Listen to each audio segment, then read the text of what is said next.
بسم الله الرحمن الرحيم.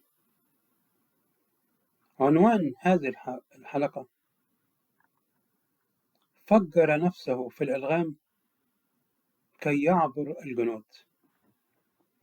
في يوم 6 أكتوبر 73، وهو يوم خالد، يوم إذلال إسرائيل لأول مرة وسقوط أسطورة الوهم، أسطورة الجيش الذي كان لا يقهر،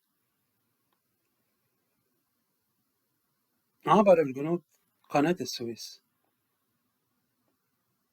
وفي أحد المواقع كانت هناك ألغام،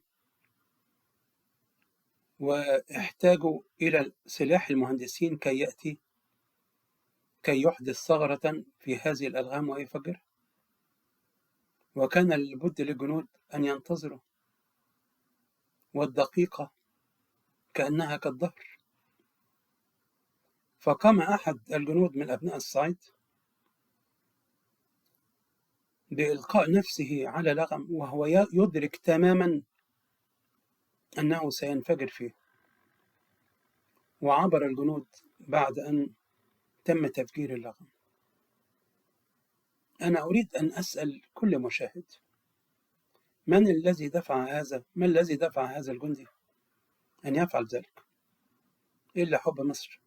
أنا لا أعرف اسمه، لكن قرأت عن هذه الواقعة. هذا الرجل ضحى بحياته من أجل مصر، ولم يفكر في لحظة أي تفكير آخر. ما أحوجنا أن نفتدي هذا الوطن المفدى ونعرف قيمته. فالشباب الساخط الذي يفكر في المحفظة بعد أن تم غزو عقله بالاستهلاكية، وتصور أن القضية أن يمسك سلسلة مفاتيح فيها مفتاح السيارة، ويمسك بعلبة سجائر وموبايل، ويتصور أنه بهذا صار غنيا. أنت مسكين. هل هذه هي مظاهر الثراء، أم أن تعمل في صمت وتعاني كي تصل؟ ماذا قدمت لبلدك؟ هذا الجندي البسيط قدم روحه لأجل مصر، وأنت لم تقدم شيئا. أنت ساخط وتفكر في الفرار، وترى أرض الأحلام في بعد المحيط الأطلنطي، أرض الأحلام في أرض النيل. اتعب، كافح. الحياة رحلة كفاح.